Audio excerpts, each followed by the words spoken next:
this is a beautiful chart where it shows that the activity on DEXs is increasing relative to activity on centralized exchanges. Around 5% in early 2021 of trading activity was taking place on DEXs. During the 2021 bull market, it moved to around 10%. It spiked to around 15% in May 23 before settling around 10% for the rest of 2023. Now it's marched up fast to 20%. So if you look at the shape of this chart, what this is suggesting to us is that DEX activity is just moving up. Centralized activity relative to DEX activity is kind of losing out. So what do we think about that? There's probably a few. Let me step in on here because like this is actually it's not real.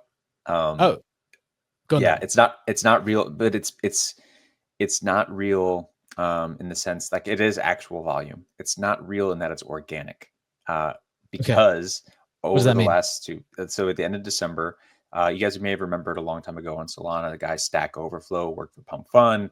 Like he created a weird program that does a flash loan, does this thing, and like everyone freaked out that Pump is getting drained and like all this shit, right? And then he was going after pools. He's just kind of like a neurotic person. Anyways, he is doing volume performance art is kind of how he has termed it. He has created a system, a bot, because he realizes volume is a vanity metric that is appreciated by a lot in the meme coin industry. So he has generated something that does flash loans on Solana and is able to generate literally billions of dollars of volume in on dollars on the cost. Like you're spending $5 to get a couple $100 million to $1 billion worth of volume on specific pools. So he did that. He's like, now he's kind of created this bot, let people just like get paid for it and do whatever. So now people are kind of going a little crazy. So like you can see that chart like before this crazy like late last outbreak. Like it was doing okay. We're kind of treading even, maybe even trending up a little bit because we have Hyperliquid. Don't know if Hyperliquid's integrated in that, if that actually counts, because it's kind of centralized, kind of not. But like a lot of that is from on Solana from this new bot that is just volume for volume's sake as a marketing thing. Interesting. Okay. So, I mean, I think when you dive into a lot of data, whether it's this type of data or any data, actually, there's just all these kind of discrepancies that you need to factor in. So appreciate that caveat. Nevertheless, there are some interesting things going on, which does seem to suggest that people are building towards a world where they're trying to attack centralized exchanges or try to attract some of that activity away to other places. So just wanted to break that down for people so they could think through what might be happening as part of the process, whether that's completely organic or not. So there are a few protocols that I've mentioned before as well that are building for this. You've got things like Azura, where you're trying to have basically a trading app that you can do cross-chain trading. Infinex is doing it as well. DeFi app. Also, obviously, something like Hyperliquid is allowing you to trade all kinds of assets by entering via Arbitrum. And what you think about why this is happening, there are actually a few other factors as well. So meme coins has been a huge trend, and I suspect in the past lots of this stuff would have been already set up on centralized exchanges, and so those are the coins that you just go for.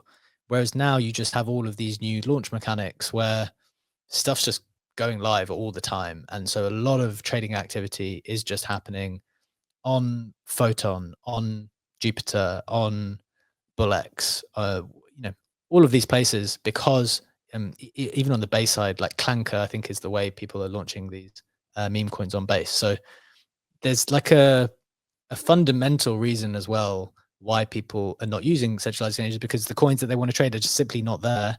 And then on top of that, there's also this thing where these coins are coming into existence not on centralized exchanges. They're coming into existence on chain. People are happy to trade them on chain. It's getting easier to trade them on chain. Then also the centralized exchanges are not listing them for ages and ages and ages. And there was a little bit of a back and forth a while ago, like, are they trying to charge too much? Some people came out and said they were trying to get charged a lot. Some people were coming out saying, no, they didn't charge us anything at all.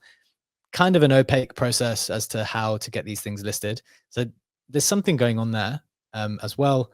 And then the final thing I was thinking is that there's genuinely been a step change, at least from 2021 bull market, in the quality of self-custody wallets.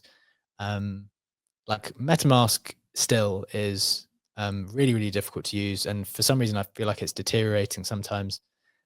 Whereas Phantom has clearly been a winner for Solana. And I wouldn't be surprised if a reasonable chunk of Solana's success is just down to the fact that onboarding user experience is so nice. And then on the ETH side, Rabbi, I think, is doing a pretty decent job as well. That's pretty good too. So there is this kind of even infrastructure level reason for why maybe people are happier and more confident to do stuff on the DEX side too.